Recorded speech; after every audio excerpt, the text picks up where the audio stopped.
Nah, saya mau tanya nih sama tim di sini nih. Kalau ada lomba maraton atau lomba lari lah ya jarak jauh. Nah, tapi pesertanya itu jalan santai semua ya. Atau malah ada yang diam di tempat. Nah, kira-kira nih ya, kira-kira ada nggak yang sampai garis finish? Gak ada dok, pasti gagal semua. Ya, pasti gagal ya karena ada yang jalan santai, ada yang diam. Nah, jadi jawabannya benar yang nggak ada yang sampai garis finish. Nah, begitulah nasib sperma yang mengalami gangguan motilitas atau pergerakan yang buruk ya. Jadi banyak pria yang merasa bangga ya.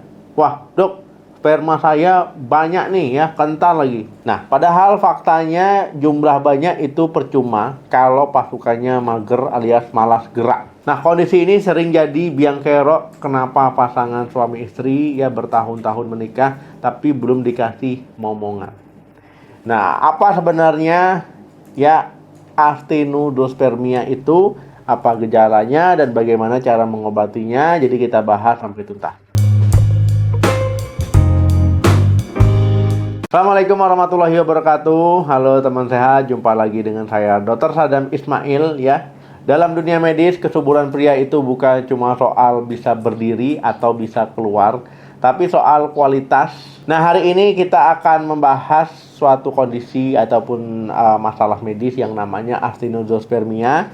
Jadi jangan pusing dulu ya dengar namanya, kita sebut saja sperma mager ya kalau bahasa awamnya, atau spermanya lambat. Nah, kita kenalan dulu ya dengan actinidospermia. Nah, ini adalah kondisi medis di mana kemampuan gerak ya. Jadi gerak sperma itu kita sebut motilitas, itu menurun di bawah standar normal. Nah, sperma itu punya ekor. Nah, fungsinya buat berenang. Dia harus berenang jauh ya dari vagina menuju rahim, kemudian sampai ke tuba falopi ya. Nah, jadi buat ketemu sel telur ya, bukan buat jalan-jalan, tapi buat ketemu sel telur. Menurut standar WHO terbaru, jadi pria dikatakan normal jika punya minimal 32% sperma yang geraknya progresif, artinya maju dia ya, cepat ya. Nah, atau minimal 40% total sperma yang bergerak ya, antara campuran cepat sama yang lambat. Jadi kalau angka kamu di bawah itu berarti kamu kena actinidospermia. Akibatnya apa? Ya sperma mati di tengah jalan ya sebelum sampai dia ke tempat tujuan, bahkan sebelum dia membuahi. Jadi apa saja sih gejala yang dirasakan oleh si pria? Tidak ada gejala fisik yang bisa kamu lihat dengan mata telanjang ya. Jadi air mani kamu itu tetap terlihat normal. Warnanya tetap putih ke abu-abuan ya. Kemudian ejakulasi yang dirasakan juga sama-sama nikmatnya. Nah, gairah seks juga tidak ada masalah, tidak terganggu. Nah, satu-satunya gejala yang nyata adalah istri kamu tidak kunjung hamil padahal sudah rutin berhubungan intim tanpa pengaman selama setahun. Jadi diagnosa pasti cuma bisa lewat analisa sperma di laboratorium. Jadi apa sih kira-kira penyebab utamanya? Ada 3 kelompok penyebab utamanya. Yang pertama itu faktor gaya hidup atau lifestyle ya. Jadi kebiasaan merokok dan minum alkohol adalah racun buat mitokondria. Nah, mitokondria itu leher sperma ya, baterai spermanya. Obesitas dan stres itu juga mengganggu hormon yang mengatur energi sperma. Jadi kalau kekurangan nutrisi seperti zinc dan juga vitamin C bikin sperma lemes. Nah, kalau teman-teman mau ya, suplemen yang mengandung zinc dan juga vitamin C itu bisa teman-teman konsumsi rutin. Nah, contohnya ada saya kasih di bawah. Yang kedua, faktor suhu, hipertermia. Jadi sperma itu butuh suhu dingin ya, ataupun suhu yang nggak terlalu panas. Jadi kebiasaan pakai celana ketat, mandi air hangat, atau mandi di sauna ya, berendam di air hangat. Nah, atau kerja duduk terlalu lama itu bisa menaikkan suhu testis. Nah, panas berlebihan itu merusak metabolisme sperma sehingga gerakannya melambat. Yang ketiga, faktor medis. Jadi penyakit penyebab bikin sperma lambat itu varikokel, varises di testis. Jadi pembuluh darah melebar bikin suhu naik ya. Nah, selain itu ada infeksi saluran reproduksi yang bikin sperma lengket atau aglutinasi, sudah ada saya bahas di video terpisah, sehingga tidak bisa berenang. Nah, kira-kira apa sih yang bisa kita lakukan ataupun tips pencegahannya? Nah, sebelum sperma kamu jadi pemalas ya, lakukan langkah-langkah ini ataupun tips ini. Yang pertama itu jaga suhu testis. Jadi teman-teman perlu pakai celana yang longgar. Kemudian jangan pangku laptop ya Jangan sering-sering ke sauna karena itu nggak bagus. Yang kedua itu pola makan sehat. Jadi perbanyak makan makanan yang mengandung antioksidan, ya, buah-buahan, sayur-sayuran hijau, kacang-kacangan, ya, ini melindungi sperma dari kerusakan, ya, apalagi yang mengandung vitamin C dan juga zinc, ya. Nah, teman-teman juga bisa misalkan menambahkan suplemen kalau dirasa pola makannya masih belum baik.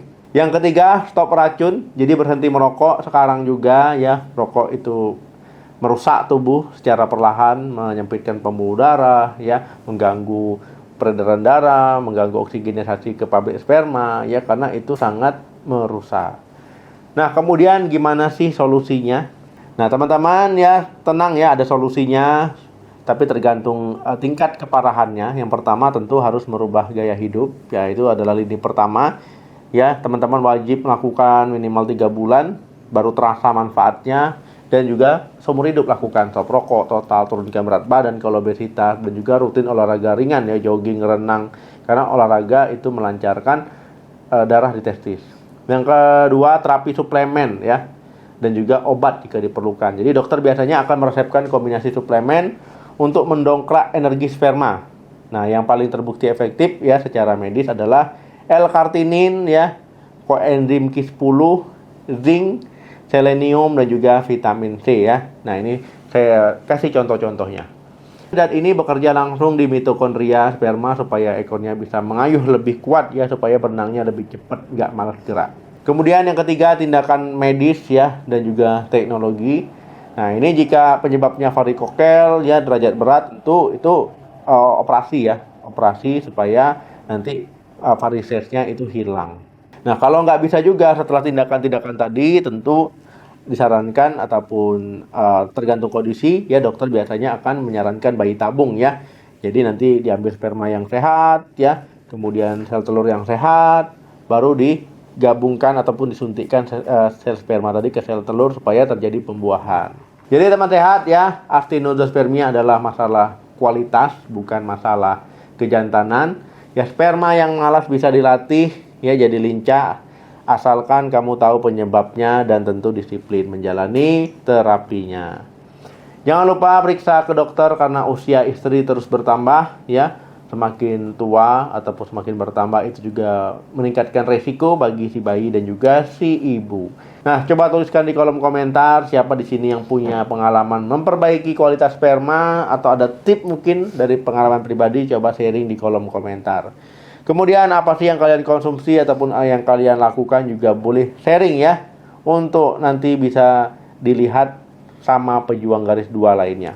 Jangan lupa di like video ini, di share video ini, ya, siapa tahu sedang ada yang membutuhkan tapi nggak tahu ada video ini. Jangan lupa di subscribe untuk informasi kesehatan penting lainnya. Terima kasih yang sudah nonton sampai habis. Semoga garis 2 segera didapatkan, ya, bagi yang menantikan. Salam sehat, sampai jumpa.